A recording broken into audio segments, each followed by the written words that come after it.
Hello, students. Hello, all. Am I audible? Can I get thumbs up if I'm audible clearly? Okay. We'll start in about a minute at 7:05.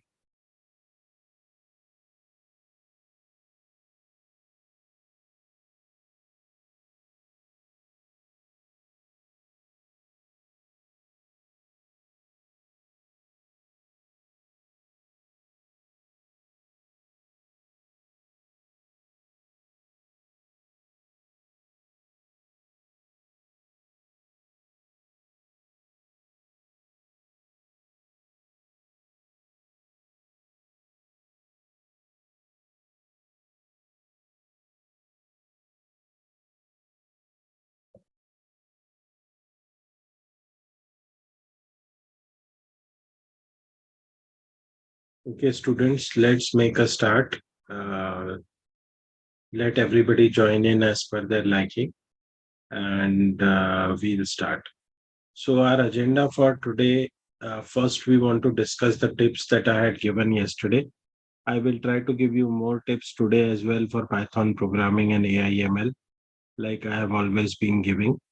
Roadmap for the course, because that is something that was not shared and uh, people are asking. Good evening, by the way. Kuldeep is mentioning good evening. Roadmap for the course, Python files, Python visualization, then we will see SQLite, and then we will end the day. Okay. We'll see if we can start with descriptive statistics and complete it tomorrow or not. So, tips that we had discussed yesterday, let me discuss them again. Very important for your interviews and every other work which is there, right? So, immutability, strings are immutable, lists are mutable, tuples are immutable. You cannot change a part of it, but you can change the whole thing, means override. Copy pasting, I had shown you some problems with the indentation. Indexes from left to right and right to left. Left to right, it starts with 0, and right to left, it starts with 1, minus 1, I mean. Escape sequences for printing things literally. Java versus Python, a lot more structured versus lot more flexible. Plus mixture of many languages, Python. Comparison between list, set, tuple, and dictionary. List and tuple have their own indexes, which is numeric, automatically generated. Set is somewhat similar, but it is more used for set theory, intersection, union, minus, and so on. Dictionary is where we have custom indexes, which we can create on our own. Then, how do you handle characters, strings, literals, integers, and so on for input boxes, typecasting, data slicing, slice and dice operations, and so on, right? All of those things, integers to float, float to integer, all such things. My voice is clear. Yes, Rakhi, we'll try to read statistics today. We have kept 1.5 days for it. Okay. Then key value pair versus indexes, which are numerical and auto-generated for dictionary versus others. And lastly, we discussed in tips tokenizers in for loop. If you want to split using comma or dot or space or other things, then tokenizers are used. Such things are, favorites of uh, many interviewers. Now, what is our 15-day plan, right? So AIML for business was day one. Tools used in Python basics was day two. Python data types and files was day three. Python visualization, files, and databases is today. Then NumPy and Pandas was requested by a few of you. Then we'll have descriptive and advanced statistics. Uh, it might continue on to the next day, and then along with it, we will have regression, then decision trees and boosting, clustering and a priori, exploratory data analysis and SVM, NLP and other algorithms, neural networks using Python, some modern happenings as to what all is happening on day 13, and then chat GPT. So that's our plan. Can I quickly get a thumbs up in terms of if everybody has seen this 15-day plan? Okay. So that's our planning for 15 days. Remember, this does not mean that we have covered everything in AI, ML, and data science and chat GPT and all these areas, but at least it gives us good overview of this area and it gives you all a start, right? It gives you all a start. So that's the intention of all of us here, right? Um, in terms of giving you all a platform to start, right? Now let's start with our topics. They are already shared in our day 3 notes. Let's go to our code.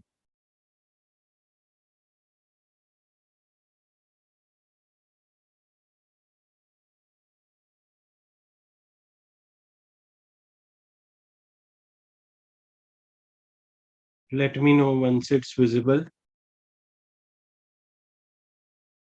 to everyone. Okay.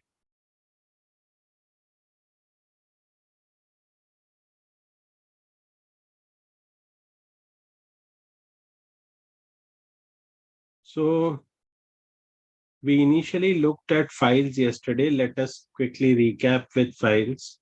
We used functions like open. And we created a handle out of it. You can either directly assign the handle with the name file or any other name that you want, or you can use an alias like we did for the examples here, right? Both are right options. You get write, read, and append mode. Read is to read the file, write is to write the file, append is to append towards the end of the file. And obviously, the slicing operations work here also, right? For loop also works to bring out all the content from the file.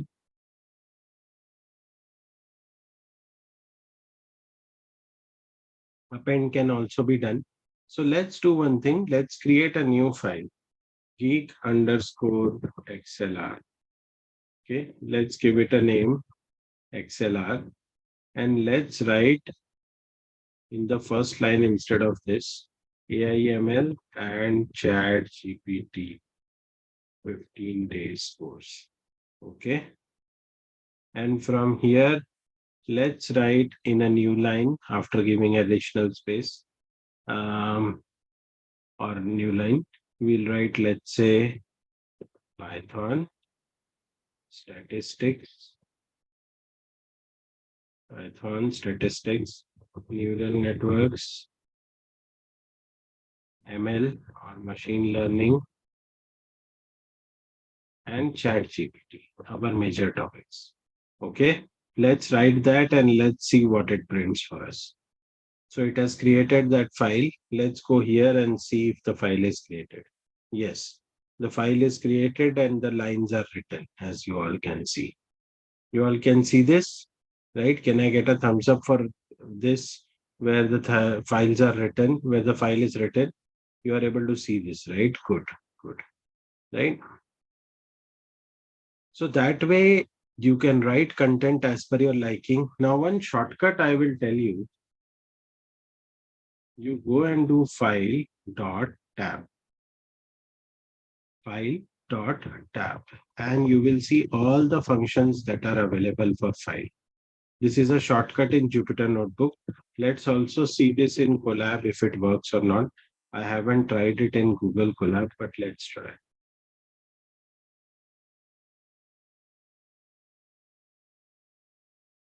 Now, remember another thing, which is the next tip for all of you.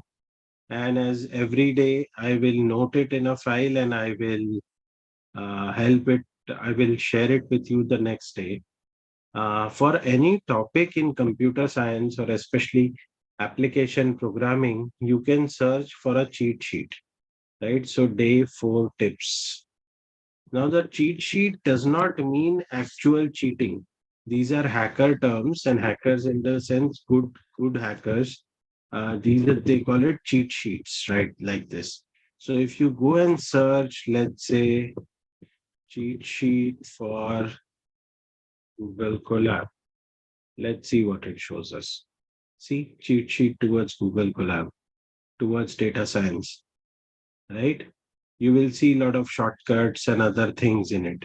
Wherever it is,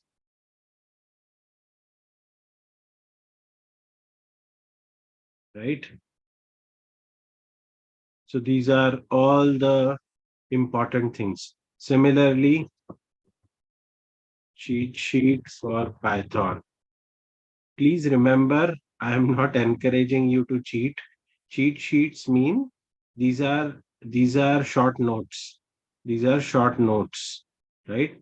Let's see if we can find it on.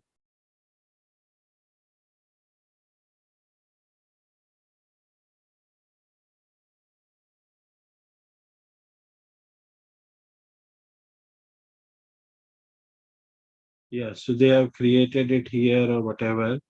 Let's go and see a simpler one which is in PDF. I want to show that to you. See, these are all cheat sheets for multiple things. Visualize data with Python, right? And so on. See, so you will get a lot of notes on specific topics. So these are like small notes that are available for various topics, right? I'll send you some links of good cheat sheets tomorrow. As I said again, there are some terms which open source community uses. They do not have negative meaning. Like hacker is a positive word. If you see in the open source community, they don't go about destroying things. They will with permission just check and tell you the vulnerability and things, right? Same way there is cheat sheet like that. So these are all positive words in the community that we work in, right? Some people misuse them. That is a different story. Okay, so coming back to our notes, the code, we've created a file and we have added content in it and in our major topics and so on. From here, we will move on to the next topic, which is reading, right? So yesterday, slightly we had discussed, but very quickly, today we will discuss in detail. File open geek dot. Let's open the file that we have created, ExcelR.txt in read mode. Then what you do is for the handle you write for each in file, print each file dot close. You again open it. Now this closing thing is important because these are like C++ pointers, C++ pointers and so on. Obviously, it's a concept not all of us would know in the community at times, but the thing I want to put across is the thing I want to put across is if you're opening a handle of file, you have to close it also. If you don't close it unnecessarily, it stays in memory, right? Again, we are typing file.read function. Instead of for each in file, we directly use file.read. And then we slice it, put it into a holder and print that. So let's see what it does. It has printed both our lines, line by line here, like this. And after that, 5 to 7, which means 0, 1, 2, 3, 4, 5, 6. So 5 and 6 it has printed here and only ampersand is getting printed. Let's try to change it and see what it prints now. See ampersand chat GPT, right? That way.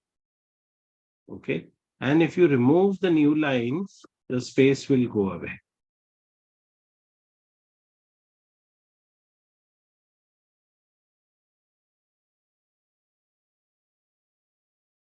You see this? I've removed the new line, so the space has gone away. Let's add it back. Typically, we add it right here. That looks better. Okay. Now, slicing is done. Two types of ways of reading a file is done. Read-write mode is done. Again, read mode, you can directly use file.read and you can print using print function. This is geek. Let's also print file2. equal to open geek underscore ExcelR.txt, comma, R. And let's write print file2.read. Okay, it has printed that. You can also do this to have an empty line. Okay, everyone with me? Yes. Similarly, you can read character wise. Let's read that. See, 0, 1, 2, 3, 4, 5, 6, 7, 8, 9, 10, 11, 12, 13, 14, 15, 16, 17, 18, 19, 20. Approximately 20 characters it has printed, right? Let's also try and read from the second file. Already file 2 is open, but I'm just writing again and again to explain. I don't need to write again, but to explain it is always easier. Do you remember the example I gave you yesterday as well, which was either you can use for loop or you can directly use a function. Some discussion started yesterday and I had explained, right? File 2. What is the wrong in spelling? TXT is not there. What is wrong? So, yeah, like this. Again, it has read 20. Let's make it read 5. AIML, right? And so on.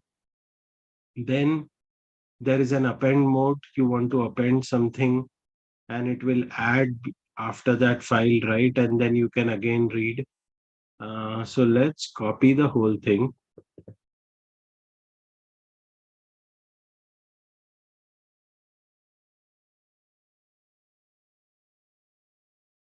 As I've been saying, you all please do not copy, write on your own.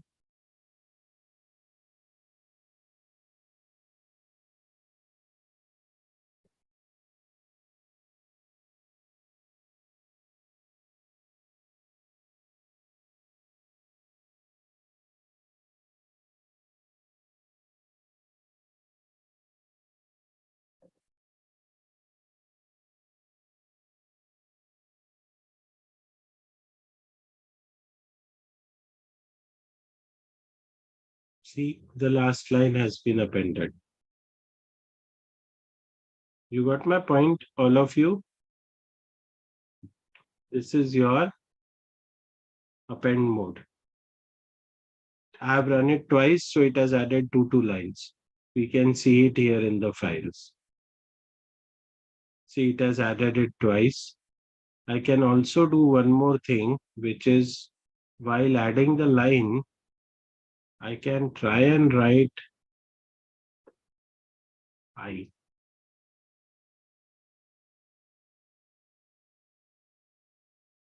I need for loop for it, but let's just write. That's okay.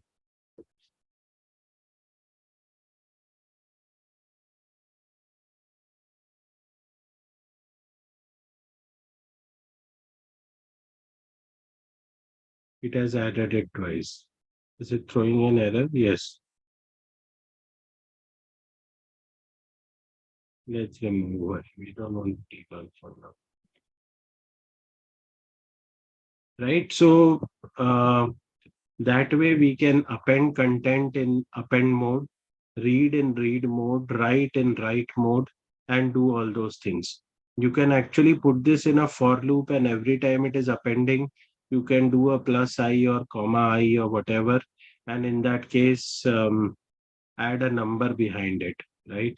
So that could be an interesting thing to do. Then the same file, when we are opening, we can directly give it an alias instead of assignment operator handle that we create a object or whatever. That's an object, but we don't do that. Instead, we use an alias kind of an option and we write data is equal to file dot read and print data, and it prints everything. We can open the file and print it here. Let's also print our second file that we have written with open geek underscore ExcelR.txt as file. Data is equal to, let's make it five, file 5.8. Okay. And let's write and data 5. Once we do that, it again prints the file for us, right? Same way, correct?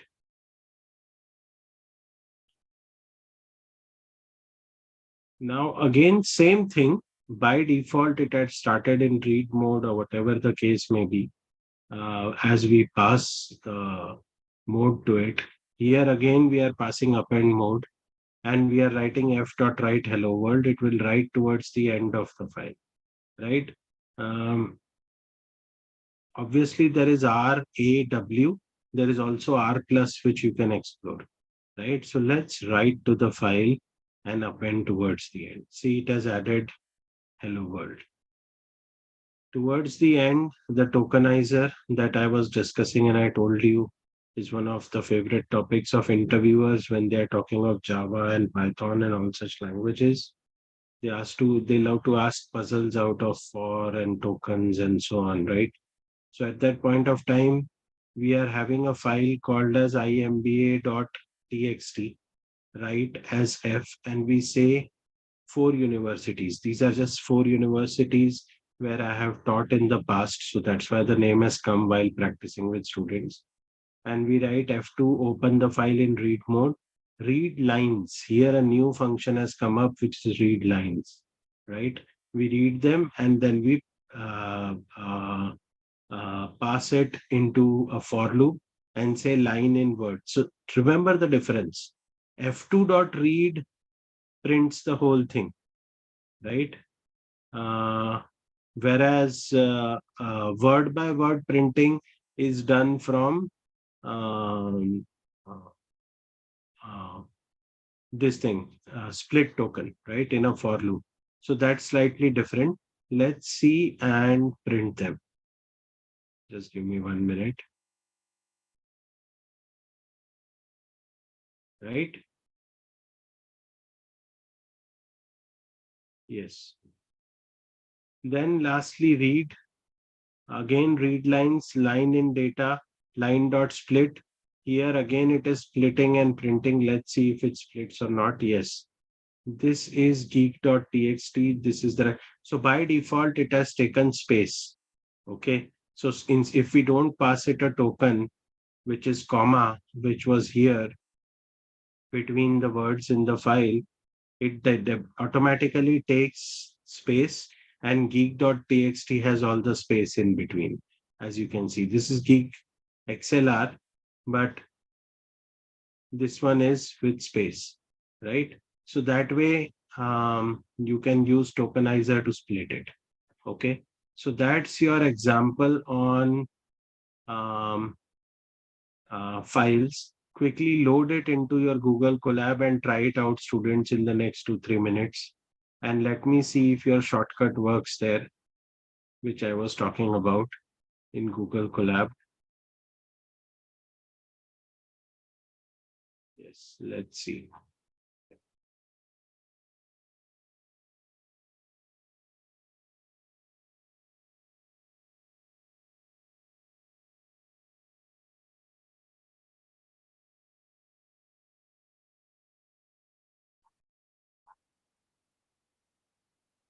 Let's try this.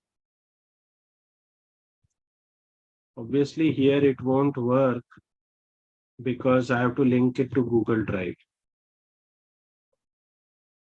But let's at least see if the tab works. No, here the shortcut doesn't work. The shortcut works in Jupyter Notebook, not here, the one that I have told you. But it's a very useful shortcut to see all the features, all the commands under whatever thing you are running, right?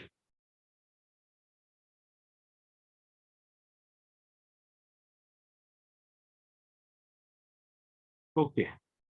So we are all done with the files. Can I get quick thumbs up if everybody has understood and everybody is with me on this? Okay. Let's move on to our next topic, which is Excel sheets. Okay. So you have a library called as Open Excel. It's already available in our Anaconda Navigator environment. Let's also check it. Let me share my screen.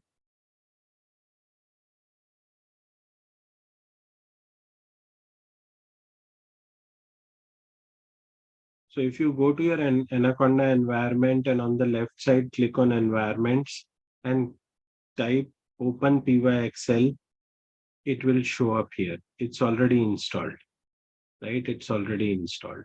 Now remember, a lot of libraries are pre-installed. A lot of them you will install as per your liking and so on. You can also create your own environment for R and Python as per your liking as needed, right? That is also possible. I have not created, I have used the base version only. Whatever is given, I'm directly using it. Okay. It's loading everything. By mistake, I have double clicked it. Anyways, it won't make a difference because it is the same libraries that we are using. 418 packages loaded. Okay. Let's go back to our files. Now we'll work with Excel sheets. How do you work with Excel sheets? So initially, if you want to um, create a workbook object and set the file path and then save or do whatever the case may be to initialize things, you import workbook and do WB or whatever name you want to give to this object as is equal to workbook and double around brackets, and then you give a file path and do a WB dot file, save file path, right?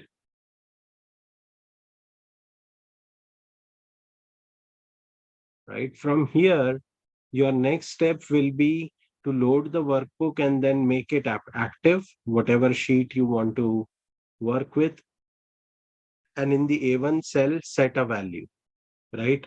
Similarly, set other value in row 2, column 2, and so on. You add all the data, append all the rows, right? And from there, you after adding, you try to print the values using sheet.cell and so on and print them out. So we have functions for adding into a specific cell and then saving. So you remember, please remember when you add content, there are three steps. First, make the workbook as active. In the end, save it, and then use a in between use a function where you want to add a value. Right? Let me show you one more thing. Like suppose I write sheet dot cell row 3 column 3 dot and I did a tab. Let's see what it shows us. It will take some time. Yes. So see, it has all these functions from the Excel sheet library, right? From pivot, value. I've just used value, style, protection, parent, offset, and so on, encoding, data type. So many of the things, obviously, you can't do everything that your advanced Excel sheet or what we call as uh, um, uh, spreadsheets can do. But many of those functions are available to us using this. Let's also go back to our sheet and see what all functions are available here. So here, your active cell, adding a chart, add data validation, add image, add pivot, add table, append. Obviously, it's not easy to do all this through programming, but there are lots and lots of functions available for us here, right? Which we can use and do work with, right? Um, it's a very long journey in terms of learning the whole library, but at least I'm trying to show you some of the basic features of making a workbook active. adding some content, saving it, and then again reading it back, right? That's what I'm trying to show you. So let's go back. This is what it does. Let's also add one specific value from our side. We can row 3, column 3 dot value is equal to, let's write 44 and let's run it. Whatever, okay, here, right? We have only read the two cells. We haven't read the third that we have added, but that's fine, right? Similarly, you have other functions as well, which we have used. We have used sheet.max row, sheet.max column. Again, the same sequence. Make the workbook active. Obviously, first create a file path, which is normal. Load the workbook, make the workbook active, and then write in that active workbook max row, max column, whatever, and work with it, right? You can also create your own sheet, worksheet, like in the, if you all know and remember, in your Excel sheet, you can have multiple sheets in it these days. That was not a feature that was available, let's say 10 years back or something. But since some time, multiple sheets can be created in a single Excel sheet or a Excel workbook, as we call it. That is also possible programmatically, right? And then working with all of them, you want to remove a worksheet, that is possible, right? And so on, right? Let's see the one that is created, right? Just give me a minute so that I open it.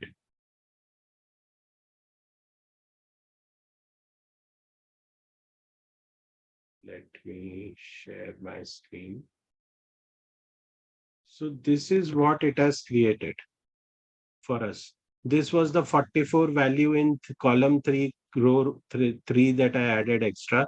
Rest of it was added already as per our logic, right? And that was pre-coded. Is everyone with me? Can I get a thumbs up if everybody is able to see this and understand using Excel sheets? See, programming such things compared to CSV and others is more difficult. But these are things we should be knowing, right? Because this is useful. Sometimes you want to build out dashboards programmatically, at least simple ones, right? You want to write out reports in Excel sheets.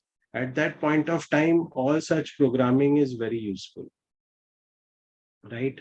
So that's your second topic. Now let's quickly go to our third topic, which is exception handling.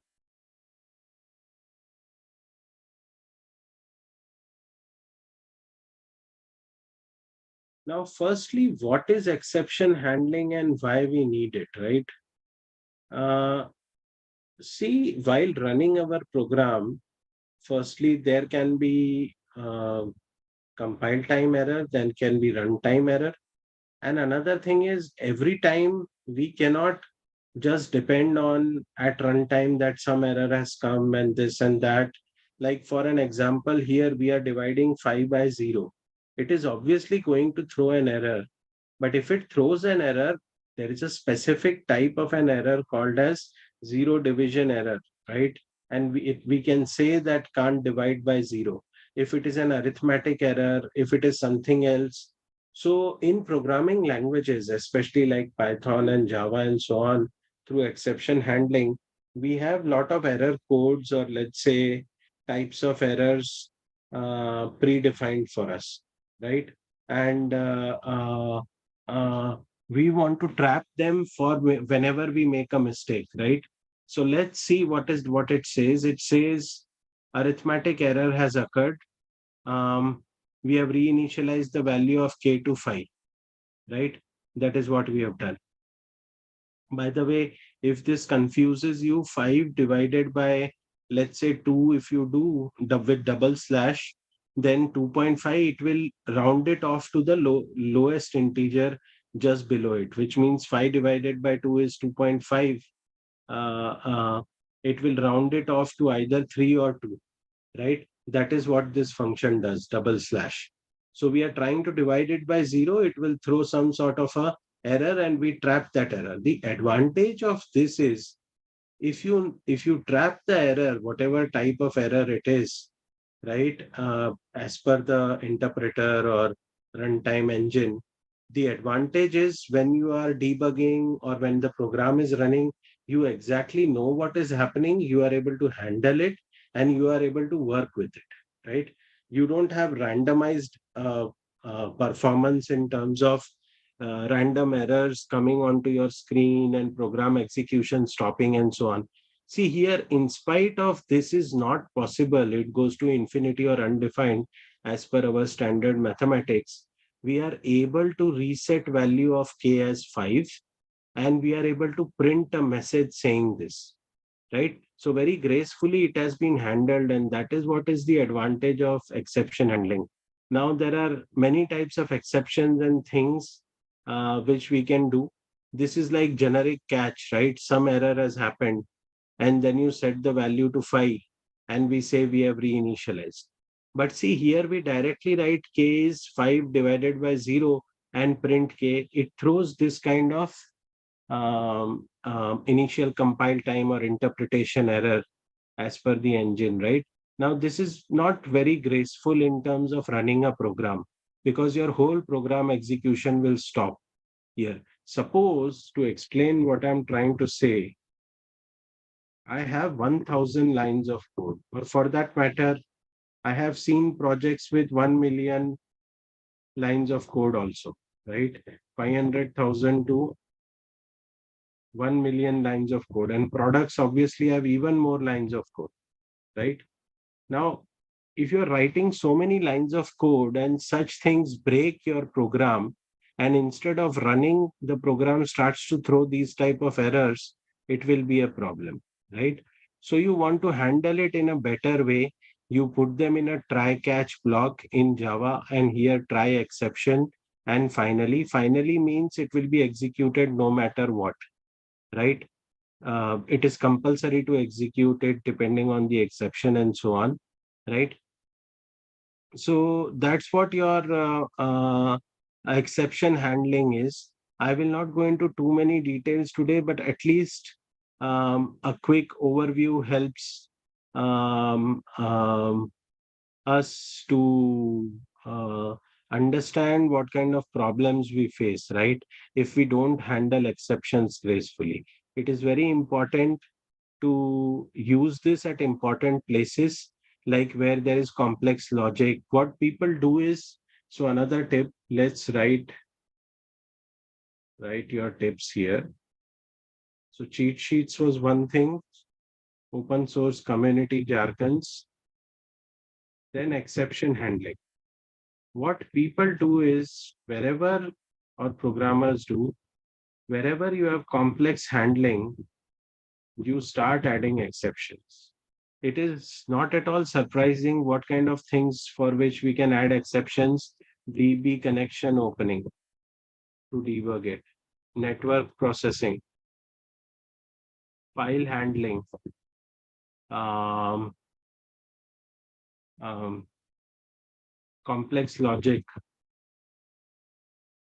mathematical operations, transactions, and so on, right? So all such things when you are doing, you try to wrap it into exceptions so that when your program is running, it doesn't throw non-graceful errors. You are able to understand and trap and do things as per your liking and control the execution, right? So that is about uh, exception handling.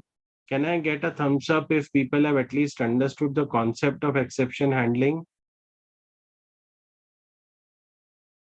Okay.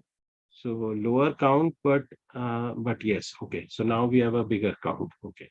So at least 35 people say that they have understood exception handling, which is very good. Okay. So these tips also I will share tomorrow. Now let's see what is our next topic as per our presentation today. Visualization and databases is the main topic. So let's now open visualization. Let's see Matplotlib only today, the one we very briefly discussed yesterday or day before yesterday. Okay.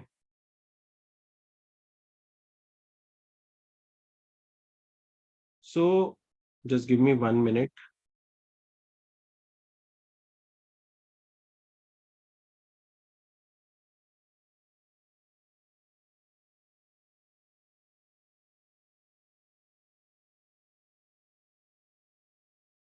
Okay.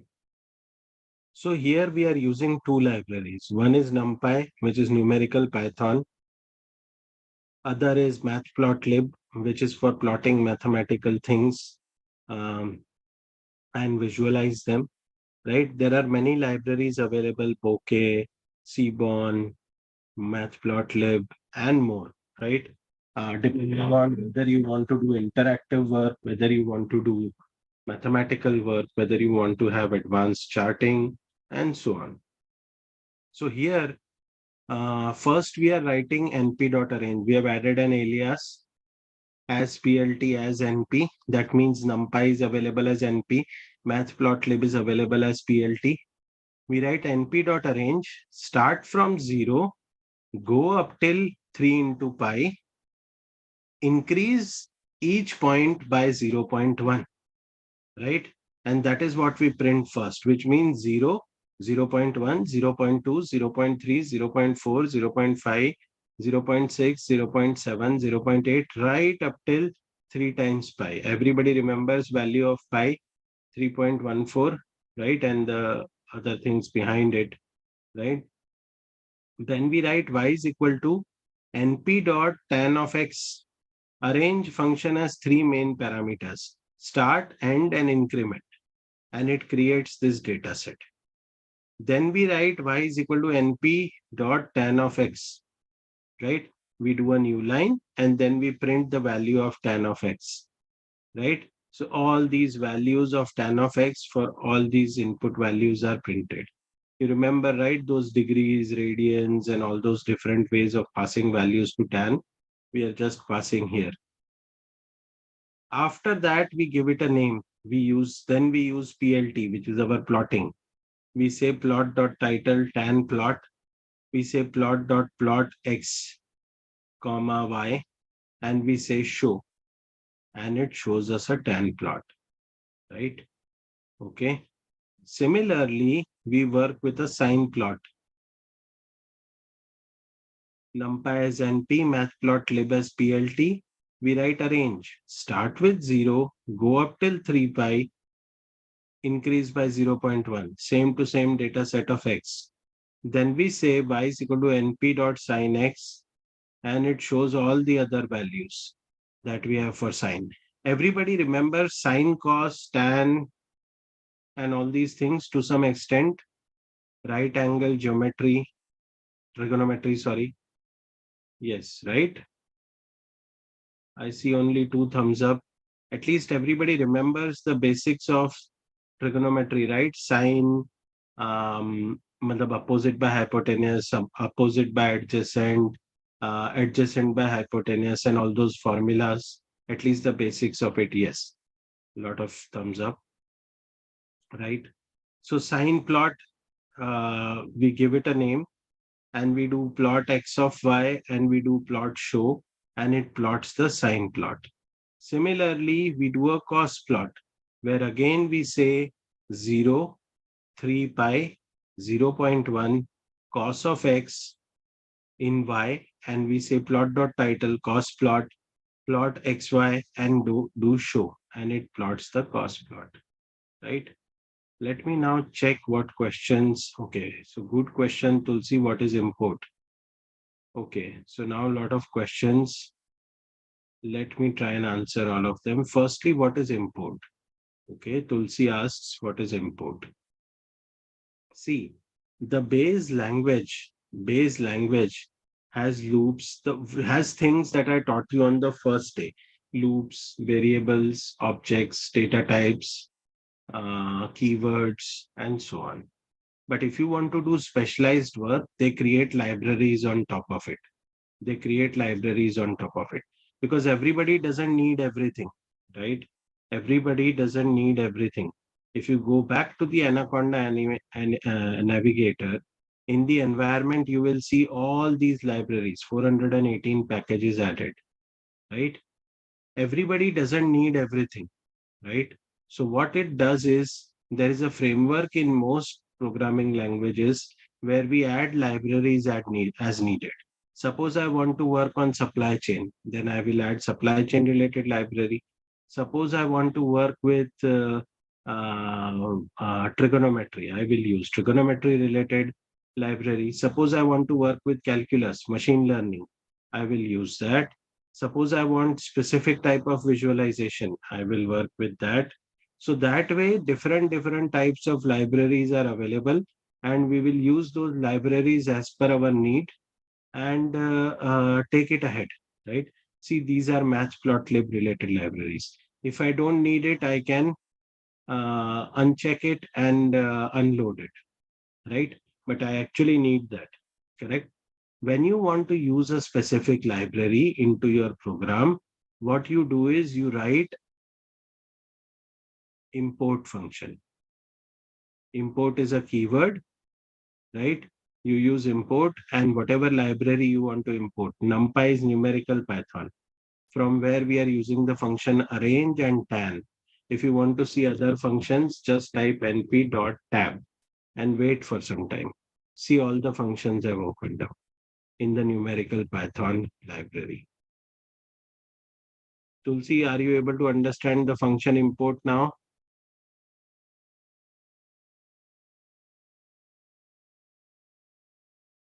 Yes.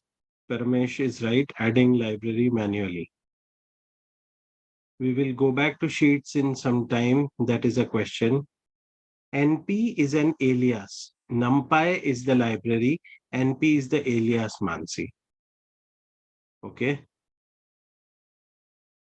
NumPy is numerical Python. NumPy is numerical Python.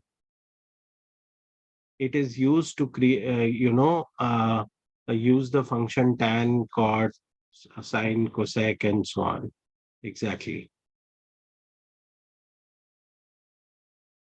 Maths, Trigo, not able to understand is what Vivek is saying. Vivek, I will quickly give you an overview of trigonometry, not in any detail, but just some basics to refresh from your 10th, 11th, 12th, right? Just give me 2 minutes. I'm not focusing, Paranita, on which error it is showing, but I'm just trying to trap the errors and show you the exception handling.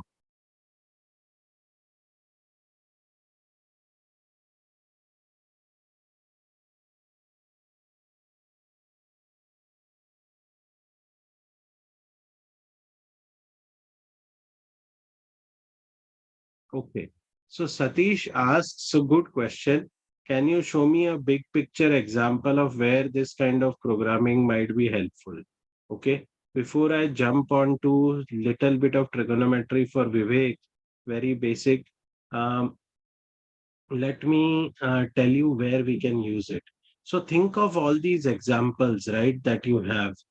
Suppose you are in a company, you want to show your manager a report. You want to build out a report. Now, your job is, let's say, a MIS manager, and your manager is the senior manager. So every day you need a report. Every week you need another report. Every month end you need another report. Every quarter end you need one more report, right? So it becomes very challenging to manually keep building reports. So you might want to automate it using Java, Python, R, or whatever language it is. At that point of time, building Excel sheets from program, writing files, and so on will be helpful, right? At that point of time, that will help you. Suppose you want to build out charts. Let's say you do some research, master's degree, PhD. You want to do some calculations and you want to visualize. You want to discuss with your professor, right? That, sir, this was my equation for my master's project. I'm doing this, I'm doing that. Please see my equation. So professor will come back and say, show it to me visually. I cannot debug it for 3 days, right? So then you can use matplotlib to do that. You want to build out dashboards of various types of charts. That is also possible using such libraries, right? So there are many uses. Other things are building blocks. Like if you see tuple, set and dictionary, strings, lists, these are all building blocks. Classes, recursion, operators and expressions, these are building blocks. Exception handling, decision statements and loops, bubble sort, these will come everywhere, right? Wherever you are writing complex logic. But the front ending will happen through libraries like Matplotlib, OpenPy, Excel, files, and so on. Does that help you, Satish? Yes, it will not run in Replit because you will have to link your desktop with it and also load the library. NumPy and Google Colab will always have these problems. Google Colab is better. You link your Google Drive with it, and in that NumPy and other things will work as far as I understand. How to link sheets, how we worked with sheets. Let me show it to you again. Many are asking it. So see, how do you work with workbooks, right? I have created this empty file on my desktop. Okay. On my desktop, this empty file is created. And in that, I am writing OpenPy Excel import workbook, first of all, from OpenPy Excel import workbook. I'm initializing the object, I'm setting the path, and I'm doing file wb.save file path. After that, first you load the workbook. That is your first step. Make the sheet active, the default sheet. And sheet you give A1 or whatever name, right? And sorry, cell A1 and you give it value 1. Same way you start giving values, right? After giving values, you save the workbook again, the sheet again. And that way you work. So you have to remember 3-step process. Load the workbook, make it active, add the values and save, right? That is your path. Same way you can read also, right? And you want to see the functions, what do? You do sheet dot tab, right? And all the functions will open up, right? So that kind of all the work is here. We are also creating new sheet by using function called as create sheet, like I showed you there, right? wb dot tab. You are creating more sheets and more things. Lots and lots of functions, but still it won't be enough for all the things that are in a spreadsheet, but still a good start, right? A big library. I hope this helped. Okay, so no issues on trigonometry.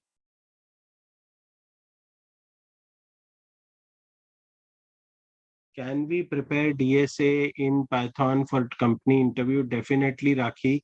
Data structures and algorithm, things like stacks, queues, um, circular queues, linked list, doubly linked list, advanced data structures, then all the symptomatic notations, trees, graphs, all those things you can try out in Python.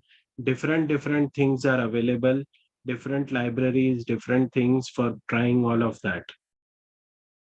Where are sine and cos plots useful, Shahid? So it could be, yes, complexity, correct. Complexity of all our algorithms and other things. Time and space, correct, absolutely. All the notations which are there, Paramesh, absolutely. That is where we can, that is all, those are all the things we can do with our different libraries in Python. Sorting and searching, absolutely. Now, somebody was asking where are these sine and cos plots helpful? So these are also helpful to us depending on our work, right? So like Excel sheet files and other things are useful to managers. For researchers, Matplotlib will be more useful, right? I will also show you other plots, not just sine, cos, tan, right? There are other plots also which are helpful to us, right? This probably is XOR and not raised to. Let's see the values. Let's print them and see. So print X, print Y. See, this is not sine cos plot, right? So 0 becomes 3, 1 becomes 2, 2 becomes 1. Yes, this might be XOR, right?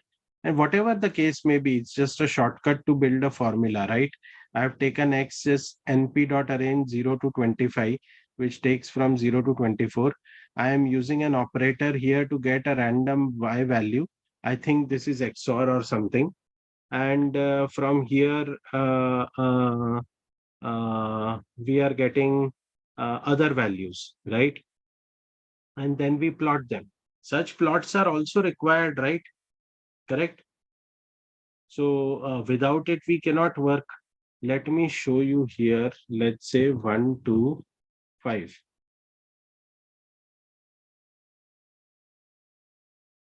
Right. So this is raised to, correct. So that way, different plots might be helpful to us, correct? It may not be immediately useful in terms of your managerial work, but over time you may need to plot different equations, even in managerial work, not just research and so on, right? So that's what I was just trying to put across to you, that many such things may be useful, right? So this is again another graph, right? We are creating um, non-linear, right? Raised to 5. It goes like this.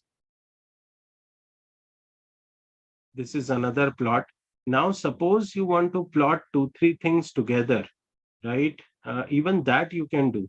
See here, 2 plots are together. We are working with them. And you want to add annotations, which means at this specific point, add annotation 1. So it says annotation 1, annotation 2. I can call this global minimum. I can call this local maximum. Let's do that, right? This is global minimum. This is local maximum.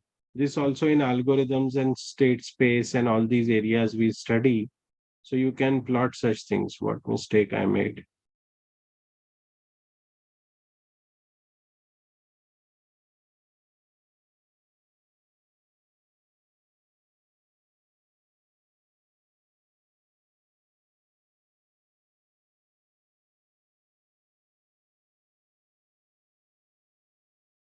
Whatever the case may be, I will not debug right now, but let me just check.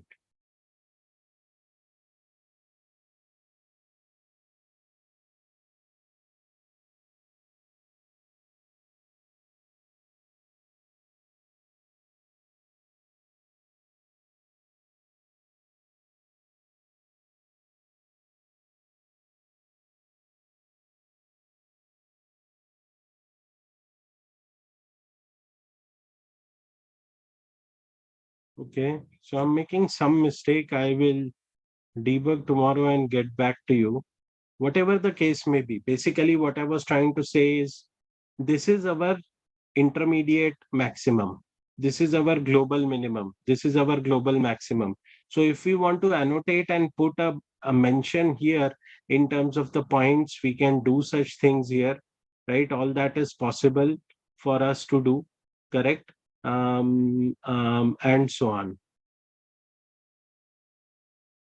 Then this is like simple divide by 10, divide by 12, divide by 11. We've just randomly named them as Mercedes, BMW, and Audi. And we have plotted the 3 things here. And we are giving it a legend. We are giving all the names, right? X-axis, Y-axis, a heading. We are giving legends to it and so on. Location 2, 3, 4.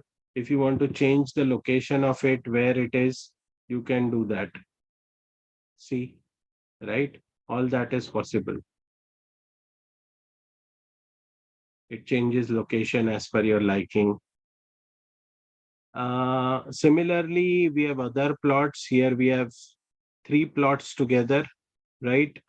In terms of LOC 2, where we are plotting it here, and three equations, three or four equations, four variables and three equations being plotted simultaneously, and so on, right? So many such examples are given here. You want to enable, let's say, a background grid, right? You can enable a background grid. That is also possible, right? So we have enabled a background grid by using the plot.grid function, correct? Now, if you want to see plt dot tab, you have all these functions available in plt, which is basically what we have used it as an alias for matplotlib spyplot area, right? Yes, heat map. So heat map, Namita, is used many times to check correlation, right? So we are going to see a heat map also. Many type of plots are available. This is a bar plot, right? You put all the values here, and then you can plot a bar plot. Similarly, if you want a histogram, you can plot a histogram, right? Which is also used many times for releasing results in grades and so on, right? This is a scatter plot. Similarly, we have a area plot, right? And lastly, a pie chart, right? Um, uh, so many examples. Load these till the time I debug that example.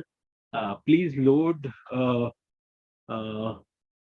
all these files into your system of Google Colab or Anaconda Navigator and run it. Till the time, let me just quickly debug that example which has gone wrong, so I can again show you annotations.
Is everybody loading the files?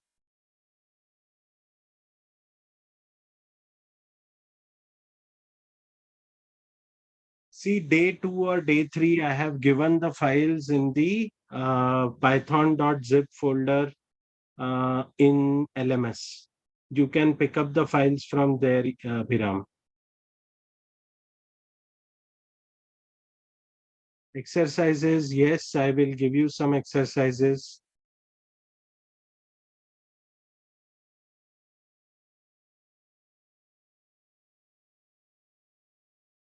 Open your LMS, open your LMS.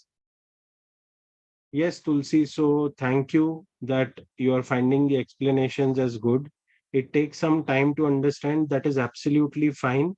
We will go slowly and try to cover as much as possible. And I will repeat as well, sir, madam.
Okay, any which ways. Let's start now with SQLite. So, Anuradha, which file to upload? Go to LMS day 2.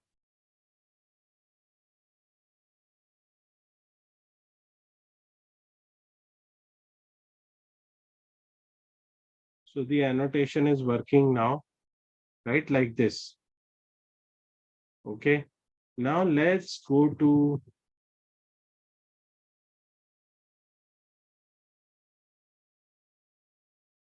SQLite examples.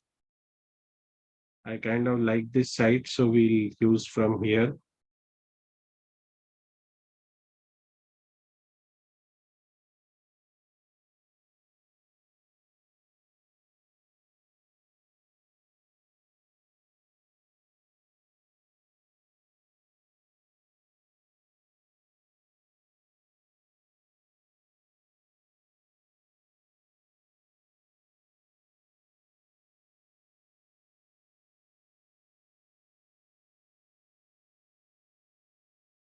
So, what is SQLite and database concept, right? Let me open a notepad and show it to you.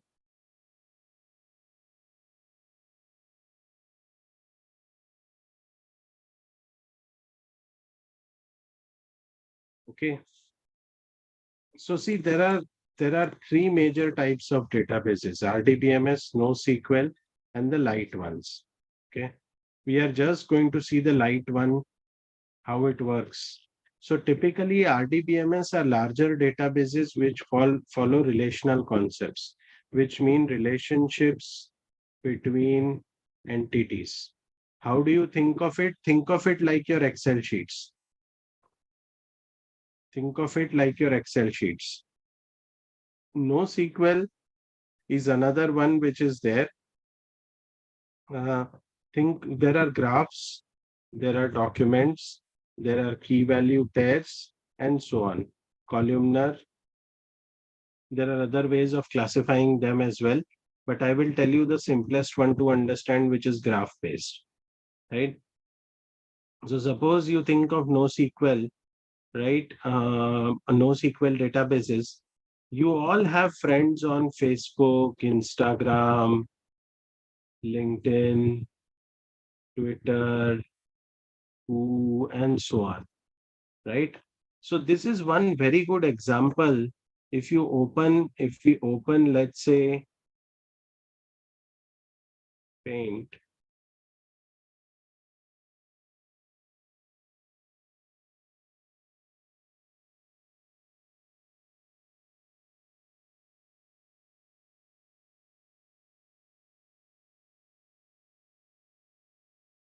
you are connected, let's say, to 500 people on LinkedIn or Facebook and so on, right?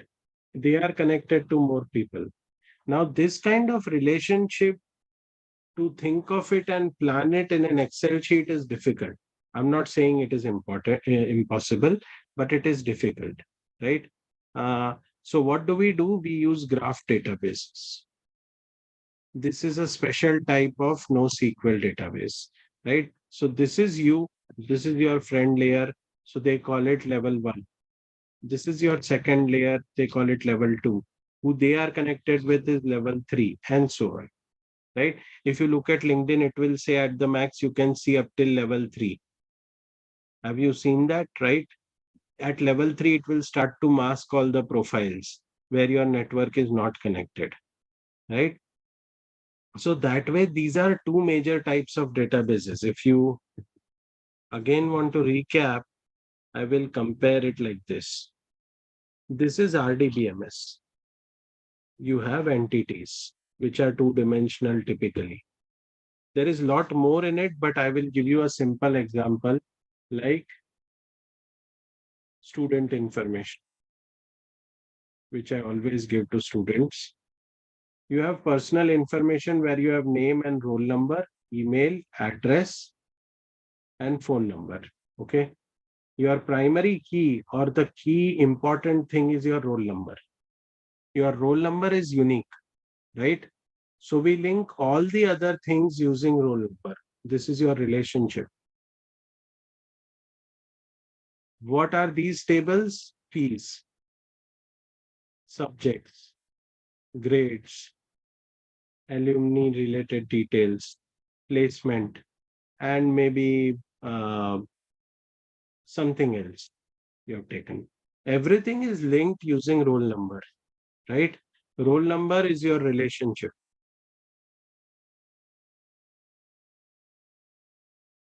right? So that's what is RDBMS world. But the NoSQL world is very different. NoSQL world has graphs. It has free form documents like this in which you can store key value pairs. You store whatever way you like, right? There is no restriction. There are same similar databases, but they work instead of working row wise, they work column wise for analytics, right? We will not go into details, but these are the major two types of databases. Now, there is a third type of database which we are going to see, which is SQLite, which is a small type of RDBMS sort of, right? So people, when they build a mobile embedded app or a small app or something, they embed this database into their application, right? So that's what we are going to see. Are the three types of databases somewhat clear to all of us?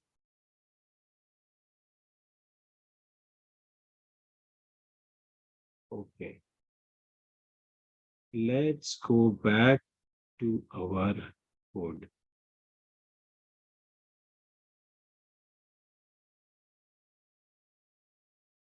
Yes. So import SQLite 3, connect. It says connect to this database name to be passed. Let's first see if it is created or not to go through SQL through Python. Okay. So this one is where they do. Now in database, you will keep hearing this term CRUD, create, read, update, and delete, right? Create means you create something, read means you read, update, and then you delete. These are fundamental operations that we do typically on a database, right? How do you work with database? The first thing is you import a library called as SQLite 3. You build a connection. After you build a connection, the file will be created.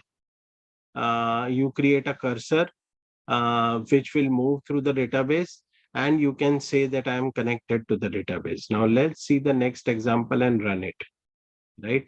And we have a Excel create command. So let's use that.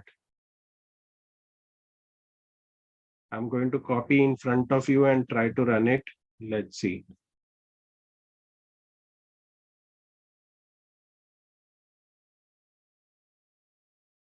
Let's click on new file. Let's give it a name SQLite. Let's store it.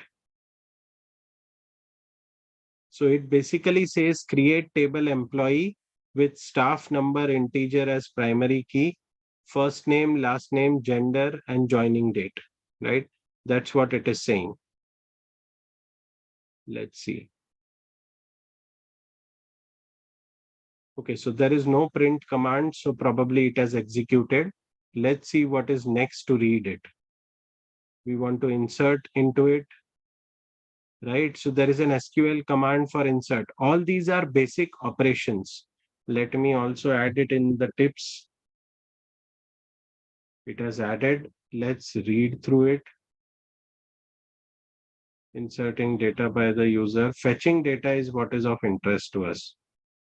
Let's fetch and print it so that you guys can see it. See, it has added content into it and we are able to print. Now, some tips. Let's go back to our tips and let's write for today three major types of databases, right? RDBMS with relationships and asset properties.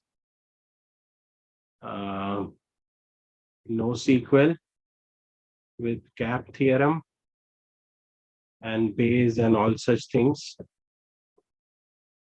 Then we have SQLite and similar databases, which are lighter RDBMS type DBs to embed in applications. This is the one we are seeing, right?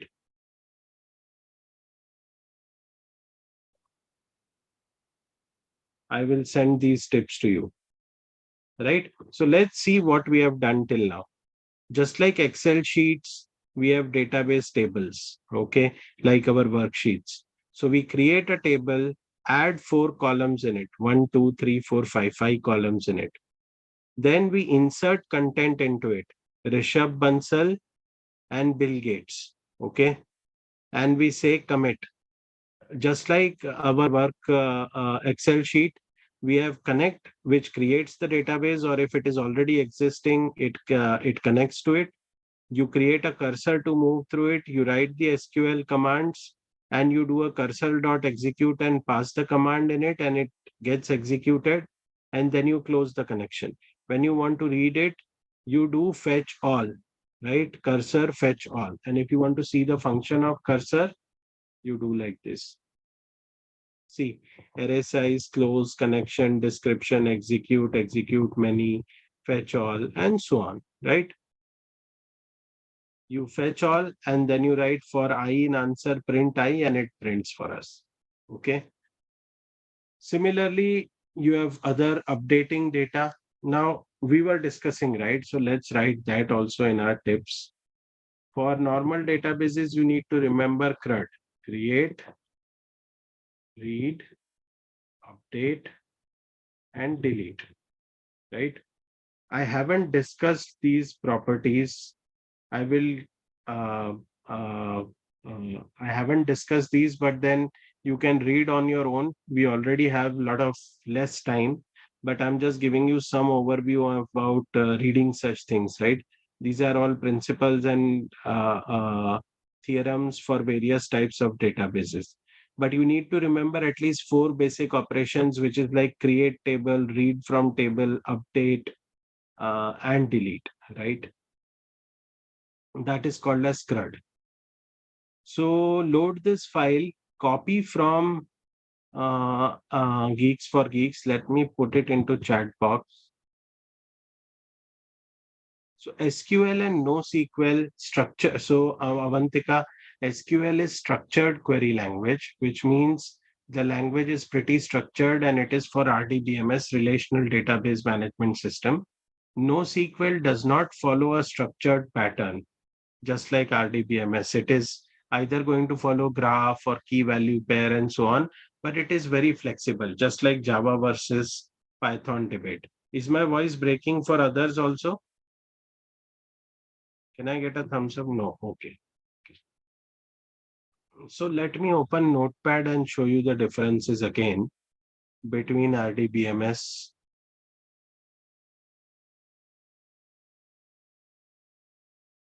and NoSQL. This also I will add in the tips. RDBMS, think of it like Excel sheets, right? Two-dimensional most of the times. I will not go into a data warehouse which can be multidimensional, but RDBMS are two-dimensional most of the times. Where you store data is called as table, just like worksheets, right? So compare it with an Excel sheet, okay? But NoSQL and the way you access this is called as SQL. You write commands like select, delete, update, create, and so on. Basic operations CRUD: create, read, update, delete. NoSQL does not follow SQL. SQL's full form is structured query language. Why is it structured? Because you are trying to access content from an Excel sheet like table, two-dimensional. Whenever somebody confuses you between RDBMS and NoSQL, Please try to think of it. See, it's not actually an Excel sheet. Just to explain, I am simplifying in your mind that whenever you get confused, think of RDBMS as a set of worksheets which are related to each other, and you do normalization and other concepts. We can't go into everything because that is again a 1 or 2 or 3 credit course in engineering, MC and MSc, but I'm just giving you some examples for non-programmers. Compare RDBMS to a set of Excel sheets or worksheets. As it is a structured worksheet of 2 dimensions, you access it using SQL, which is a language which has commands like select, delete, update, create, and so on.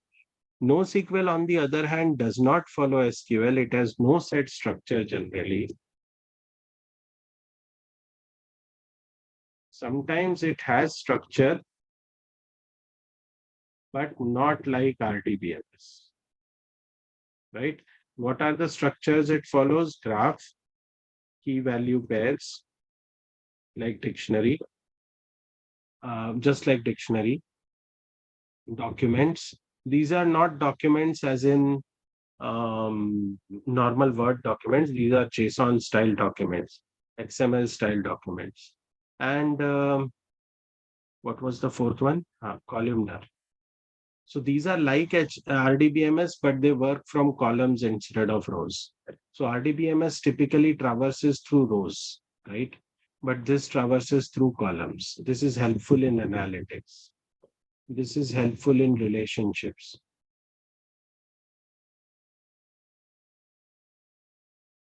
This is helpful in free flow storage of flexible information. Same as key value pairs. But this stores full documents. This is many times used for caching, right? So those are your usages and comparison. SQLite is just a RDBMS smaller version, which can be embedded,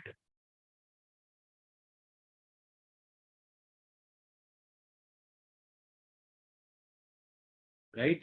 So that's how it works. Is everyone with me? Can I get a thumbs up? Those who have understood these three, at least at a high level. Okay. Okay. Fine. Let me store this in the tips so that I can send it to you tomorrow. Let us go back to our tips related things.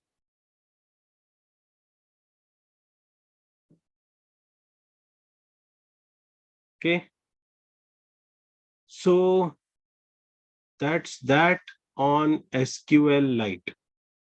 What is the topic left? There are more functions as well, right? Obviously, updating of data. You want to update a specific row. You want to delete content, right? You can delete content. You can delete a whole table just like your worksheet.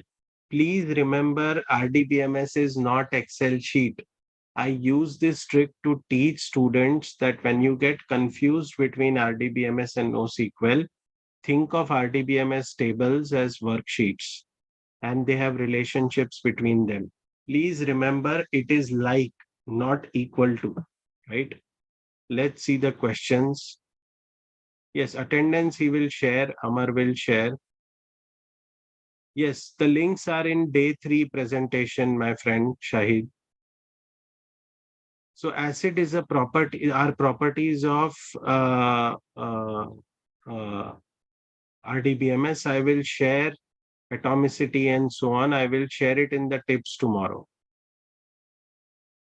SQL, NoSQL difference I have done. Paramesh, star schema is part of data warehousing, which we are not discussing. Star and snowflake schema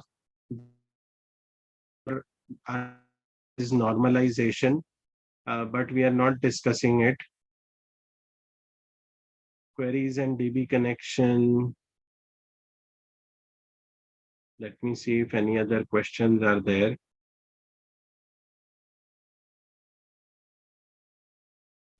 Sheets related answers are done.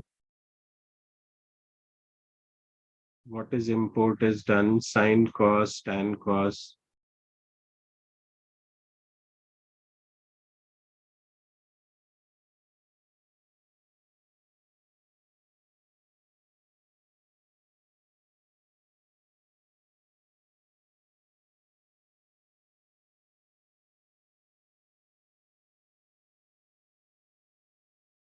Real life examples I have given to you.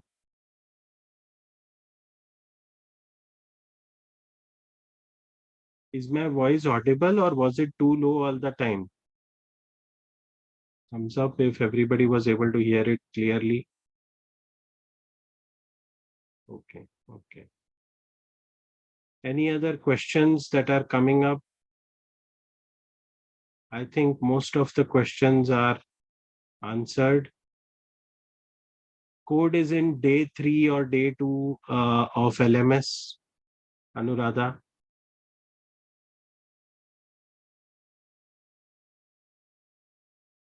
Okay, now that we have, let's say, 10-15 minutes more, let's see one or two more topics from here. We haven't seen functions. Let's see functions. Why do we firstly need functions, right? Why do we need functions? That is also an important question. Um, so let's again open Notepad.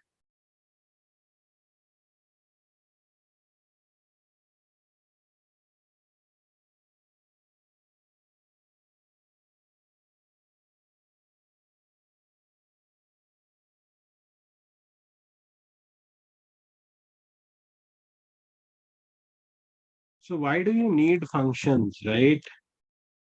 So see, suppose I am checking the simplest of the things, even odd number, right? I check x divided by 2 is exactly equal to 0, then what it is? Even. If x divided by 2 is not equal to 0, it is odd. Let's say, okay, for now. Now I want to check it for 10,000 numbers.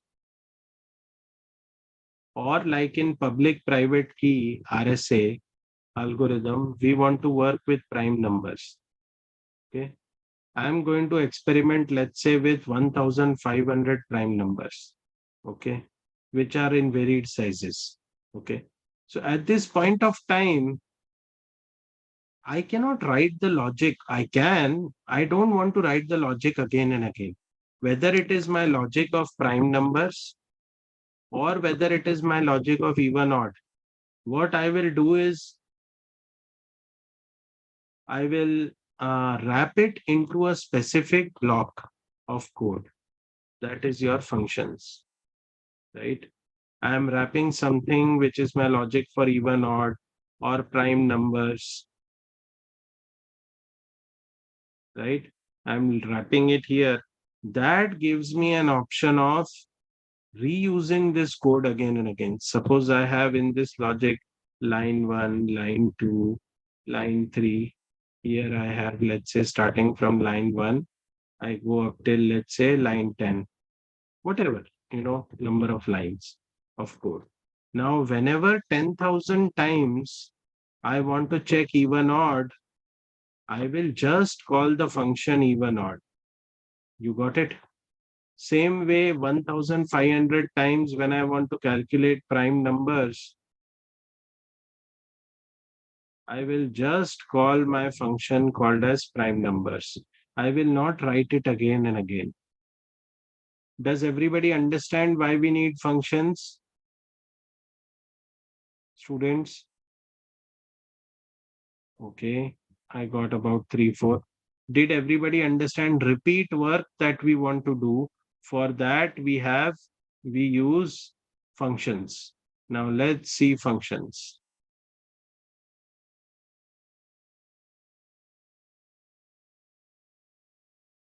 Okay, now let's see some examples. Simplest of function, we are giving it a name fun. We can give any name we like, but we cannot change the keyword def, and we print we print welcome to GFG, which is Geeks for Geeks, right? Let's create a more complex function. Here we are passing two values to it. Okay. We are doing an addition and returning it back. So again, just like even odd, here what we are doing is we want to do addition of two numbers. Okay. When we want to do addition of two numbers, at that point of time, uh, uh, uh, we create a function and call it. See, number one, number two is 515. Answer is equal to add. Now our function name is add. We pass it number one and number two and simply print it. Let's try this out. Let's try functions.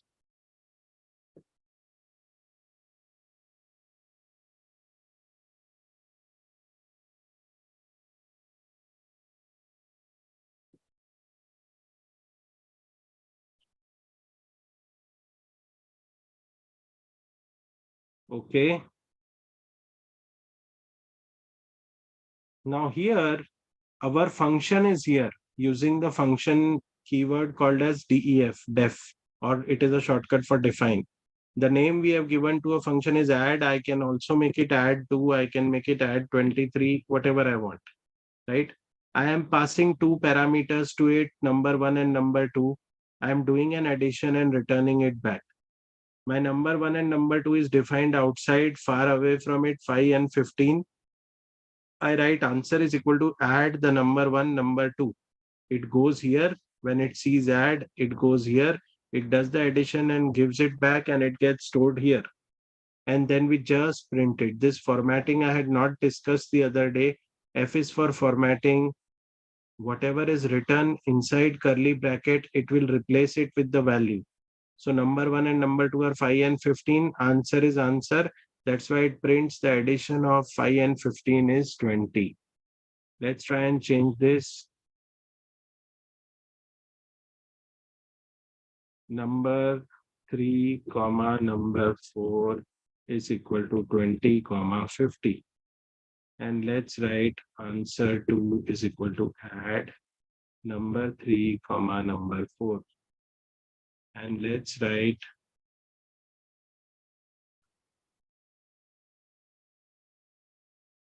print f the addition of number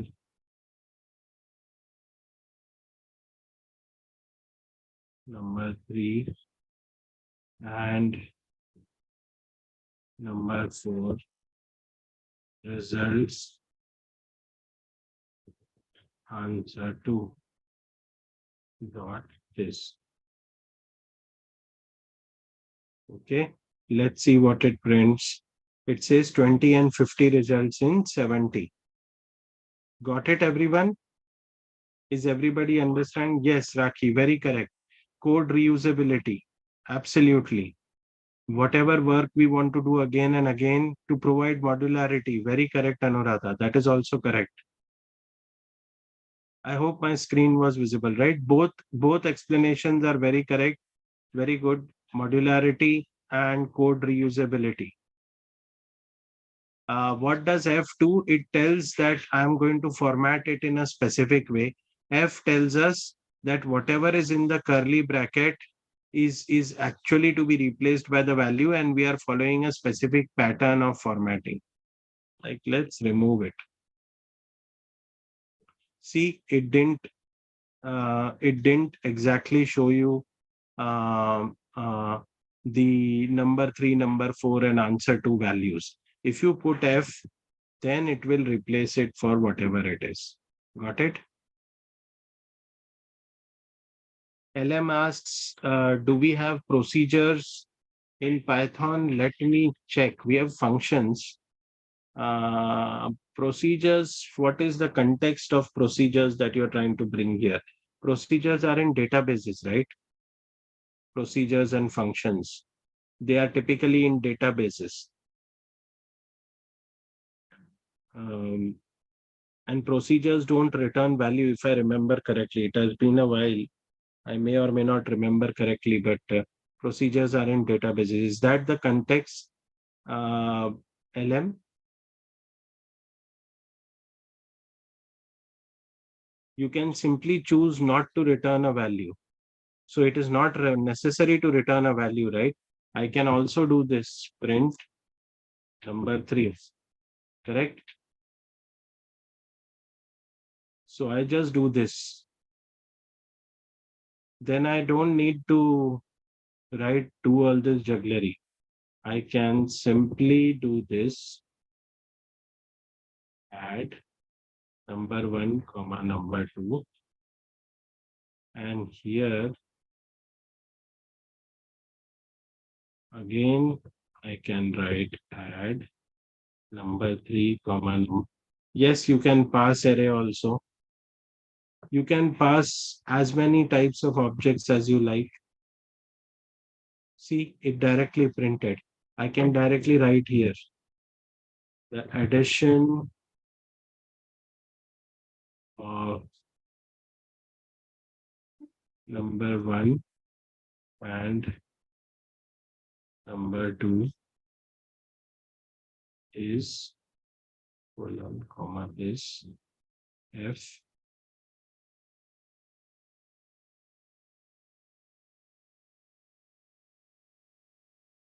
Let's see if this works. See, it's working. I did not return anything, LM. Gubala Hemant, we are not discussing OOPS, but I will try to cover classes maybe tomorrow, little bit before descriptive statistics.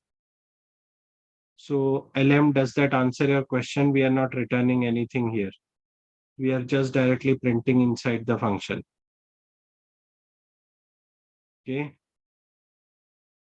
I think we will stop here. You can ask other questions as per your liking, or let's see at least 1 or 2 more examples of functions and then we will stop.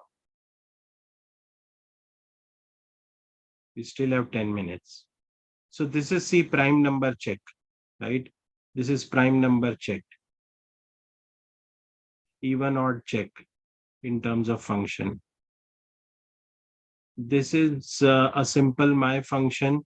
Now there are different varieties here, right? You can forcefully tell it that the second parameter is always 50, right? So you just pass one parameter, other parameter is automatically picked up as 50, right?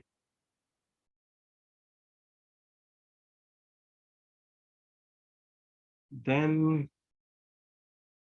2 parameters, arbitrary keyword arguments. You want to pass multiple number of arguments, but you don't want to specify the exact number, then you can do it this way. Here it is key value pairs and so on, right? So we'll stop here now. Okay. And Vivek, you are stuck on date time continuously. Let's discuss tomorrow.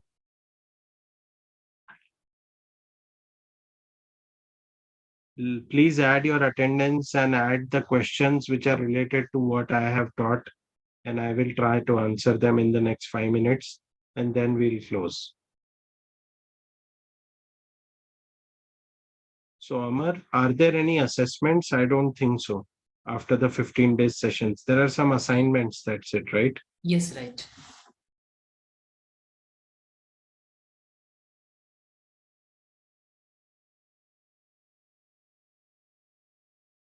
Any other questions?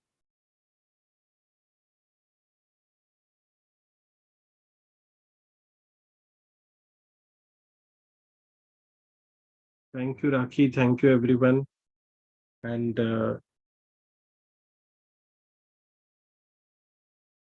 Amar, how much time we will give them to complete the assignments? Actually, just for their practice purpose, they no need to submit the assignment as well. Okay. So it will be more of take home kind of an assignment, which you will be practicing with. Nimisha asks, what are JSON and XML files? Okay.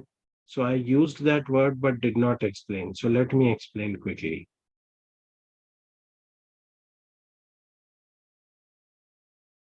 So Nimisha, my screen is visible. Yes. So XML looks like this. Suppose I want to store cricket score.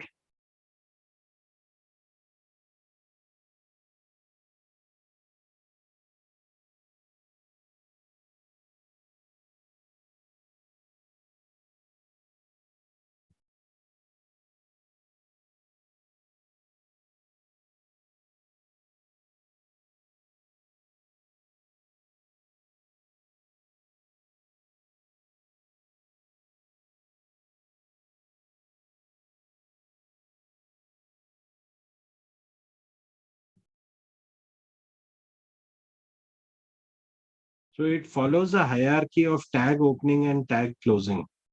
Okay. This is how XML content. So your content is here. 2023 CSK versus Sunrisers Hyderabad match, team 1, team 2, IPL, cricket, year, and so on. Right? Nimisha, if you had asked this question, um, uh, so that is XML, right? This is how you put content in an XML. Whereas JSON uses key value pairs. It is very similar, but you try to put things like this. IPL 2023, Team 1, CSK, Team 2, SRH, and whatever, right? You can give a JSON name as, it's not exactly how we write, but I'm just trying to explain, right? So this is how you store in key value pairs. Here you use tags. These are called as tags. These are called as key value pairs. So I'm going to put it here as a comment, key value pair.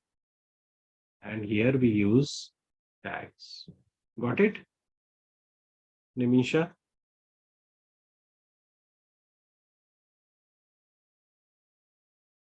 So, Vinay, yesterday I did check Bard, but I haven't experimented with it yet. I have experimented with Chat GPT, but I will surely experiment with Bard and let you know. HTML, no, Sadat Fatima, we are not discussing HTML. Okay, so we will stop here.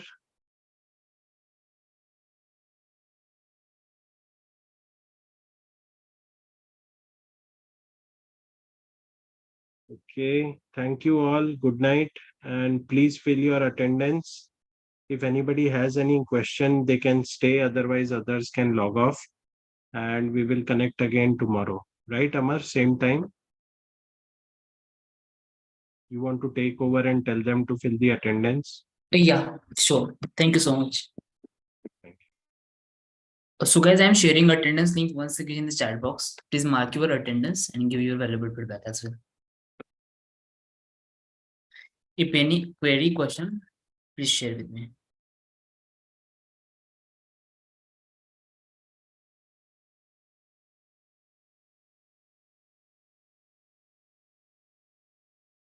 So one question is there, when we'll get the assignment? So we'll get the assignment once we're done with the program. So we'll upload the assignment in the LMS.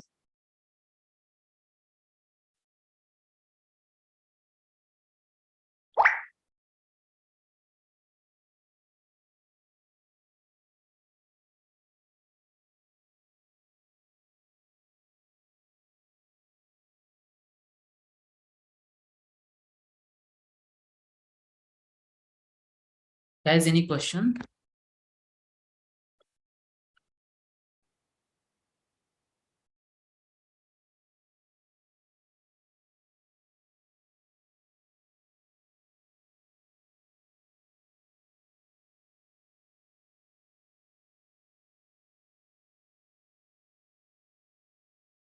Namita, no sir, thank you. You're welcome, Namita. Kuldeep is asking, do we again need to submit attendance in website? Kuldeep, no need to submit again. Okay, Ritvika, I shared the attendance link with you. Yes, so submitting the feedback is enough for the attendance. So feedback form and attendance form is same only.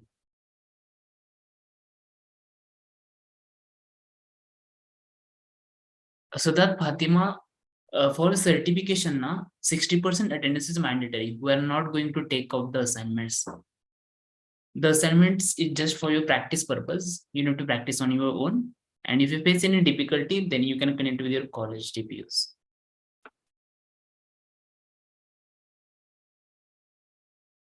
Apeksha, we already uploaded notes till day 1 to day 4 in the LMS. Please visit LMS. You will get the recommendations as well. Harshal, please drop an email to EDL. Good night, Kuldeep.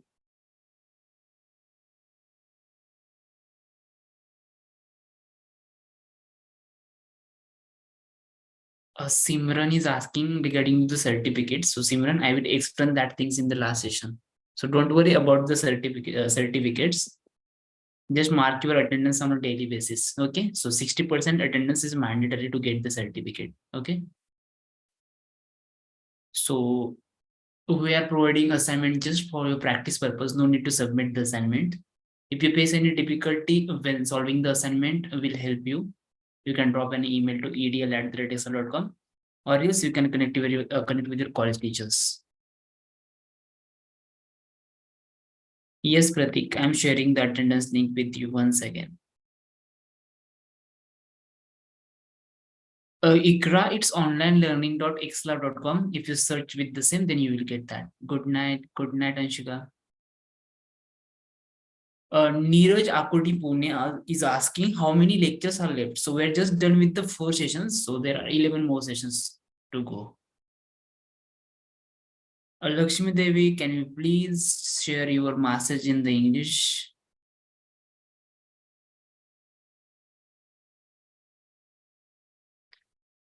Chetan Desai, how can my friend register for a similar course in future? So Chetan, we are sharing the all the information of the upcoming courses via our social media platform like LinkedIn, Facebook. So I would like to suggest you that please follow us. Then definitely you will get the information and registration link for upcoming programs.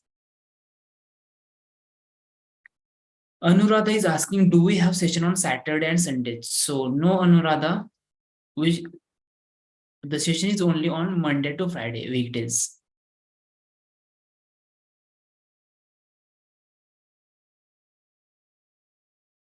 Yes, Rushikesh, if you don't have any query or question, you can leave the session. Sir, I am getting as a verify your email or else your account will be deleted in few days. So if I entered my email, it is coming, this is already taken, sir. What to do, sir? So Manjula, I will suggest you one thing. Be like when you are going to signing in, na, so forget your password and then sign in. Then it will be get resolved. Got it, Manjula? Yeah, should I explain again? Kindly tell from where exactly I can join the session, as today one of my friends sent me the link. Neeraj, you need to join the session via LMS. I hope you have LMS access. Fatima, there is no any way to check attendance percentage, okay? Saurabh, I didn't get your question. Be like classes in a week. Can you elaborate, please?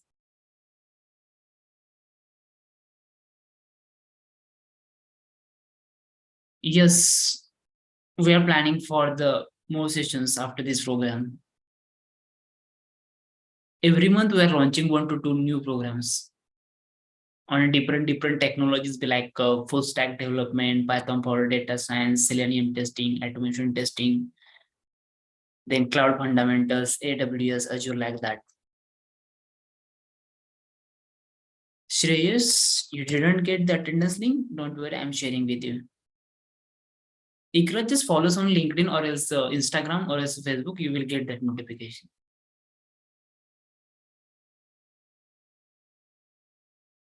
How many classes are there in a week? 5, Saurabh. Monday to Friday, 5 days, 10 hours.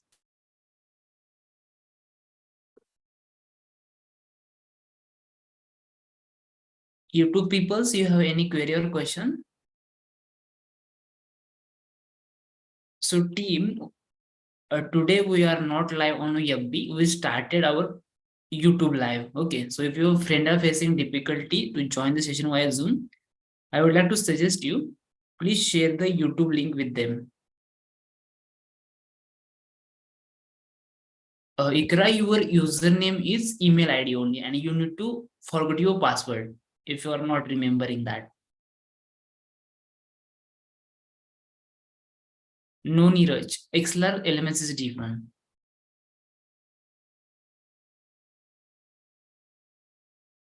Sir, festival time is also there. Yeah, we have regular classes. Monday to Friday, we have regular classes. So there is no any holiday. So guys, you will get the assignment once we're done with the program in the elements. So don't worry about that.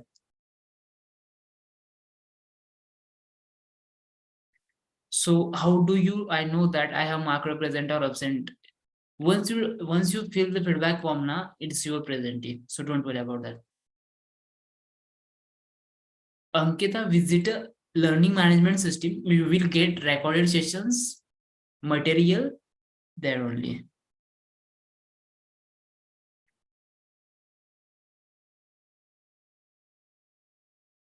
Ikra, okay, sorry for that. You can just search with the Excel solutions.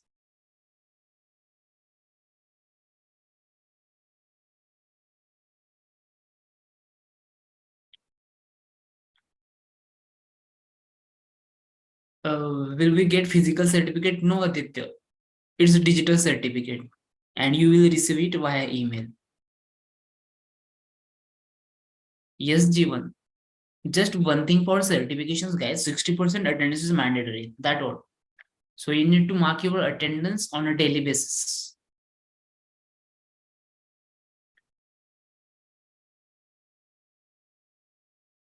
Teacher is asking for attendance link. Where Prathamesh Shinde? Where I didn't get you. You just put it where. Okay, guys, I'm sharing the attendance link once again with all of you. You are asking me again and again.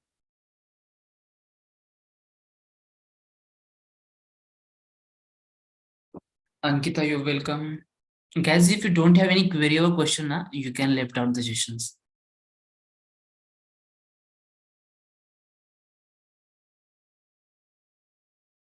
Bye, Jivan. Bye.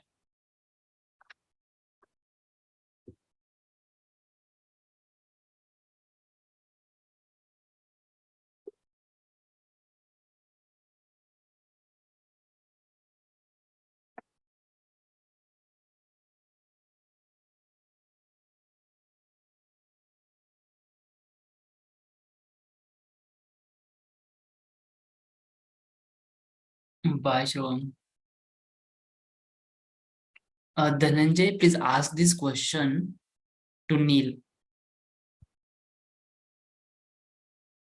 He will suggest you better things for that.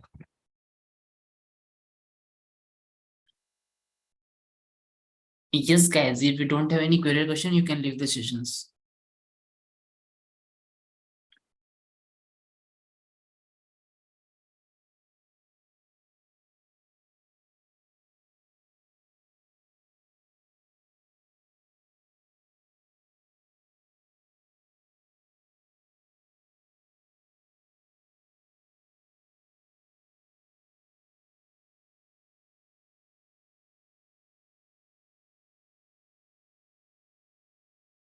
Bye, guys. Bye.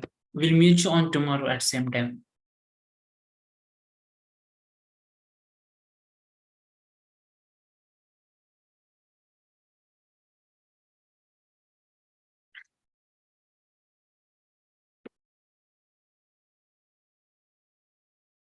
Yeah, Fatima, no problem.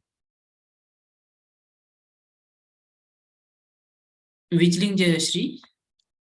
Attendance link?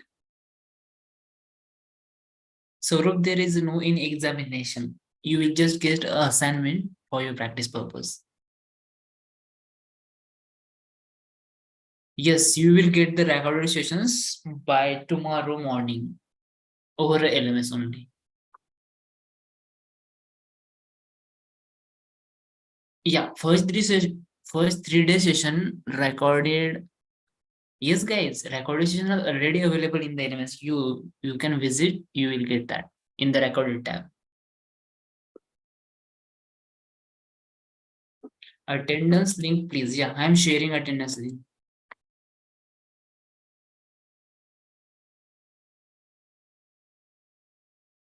Okay, guys, thank you so much for joining the session. That's for the day. We'll wind up the session and we'll meet you on tomorrow, same time. Bye. Have a nice time.